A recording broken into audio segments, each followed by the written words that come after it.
Bonjour, bonjour, j'espère que vous allez bien, chers abonnés. Merci pour votre fidélité. Dans cette vidéo de série d'exercices de PNL, je vais vous montrer que le problème peut être considéré comme une solution. Déjà issu d'un milieu industriel, moi, j'ai toujours vu, en fait, les problèmes comme des pistes d'amélioration. Déjà, le problème, pour moi, c'est un mot que j'ai banni complètement dans mon vocabulaire et dans ma vie. Parce que les problèmes, ça n'existe pas. Les problèmes, en fait, c'est des pistes d'amélioration, c'est des débuts de solution. On retrouve beaucoup d'approches centrées solutions quand on pratique PNL plutôt que des approches centrées problèmes ou alors difficultés ou alors obstacles quand on n'en pratique pas du tout. Donc moi je vous invite en fait à mettre en valeur vos qualités, votre créativité et soyez en fait les promoteurs du succès. Soyez en fait vos propres fins stratèges en mettant en place des méthodes qui vont vous permettre d'aller toujours vers la réussite, la solution.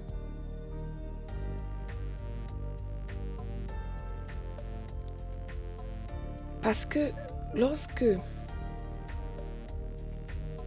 vous vous êtes en fait confronté à une difficulté, il y a deux choix qui s'offrent à vous. Voilà ce que moi je fais lorsque je suis confrontée à une difficulté. Si je n'y arrive pas, sur l'instant T, je mets de côté, je n'abandonne pas, non. Je permets en fait à mon esprit de penser à autre chose, de se régénérer et de revenir plus calme. Donc si ça ne va pas, je laisse d'abord tomber, je fais autre chose.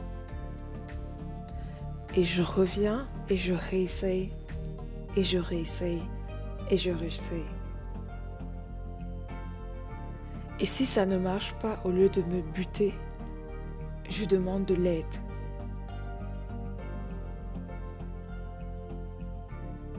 Avant, je pensais que demander de l'aide, c'était une faiblesse.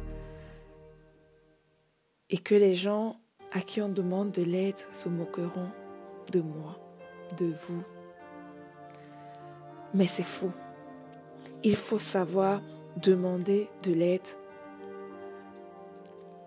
Parce que parfois, ce qui nous rend malades, c'est parce qu'on s'obstine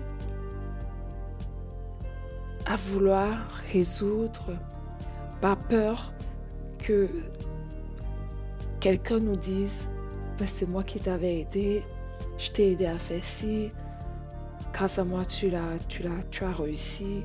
Non, apprenez à demander de l'aide parce que la seule chose qui doit rester dans votre tête, c'est la solution. Le seul objectif, la seule vision, c'est je me rends et je pars vers la solution. Parce que c'est ça le plus important. Lorsqu'on a trouvé la solution à un problème ou à une difficulté, on peut passer à autre chose complètement. Ne pas laisser des dossiers ouverts indéfiniment. Savoir les fermer, même quand on n'a pas trouvé la solution voulue. C'est très important. Comme je disais tout à l'heure, ne pas toujours dire « ça ne va pas, je ne vais pas y arriver, de toutes les façons je suis nulle, ça ne marchera pas, j'ai trop de problèmes, c'est la fin du monde ». Non. Plutôt se dire « je vais y arriver, ce n'est pas grave, ça peut arriver, je ne suis pas la seule. Et je ne suis pas la première et je ne serai pas la dernière à qui ça arrive. Et je vais surmonter cela pour pouvoir continuer à être plus créative dans un autre domaine, sur un autre sujet. Voilà, je vais m'arrêter ici pour ne pas être très longue et je vous dis à très bientôt pour une prochaine vidéo. Comme je vous ai dit dans la première vidéo de présentation de cette longue série ensemble pour discuter de notre vie quotidienne et comment l'améliorer, j'espère vraiment que cette vidéo sera utile à un bon nombre et n'hésitez surtout pas à partager vos expériences, à échanger avec nous, aimer la vidéo et revenez très vite pour d'autres vidéos sur la chaîne NipPub. Ciao, ciao!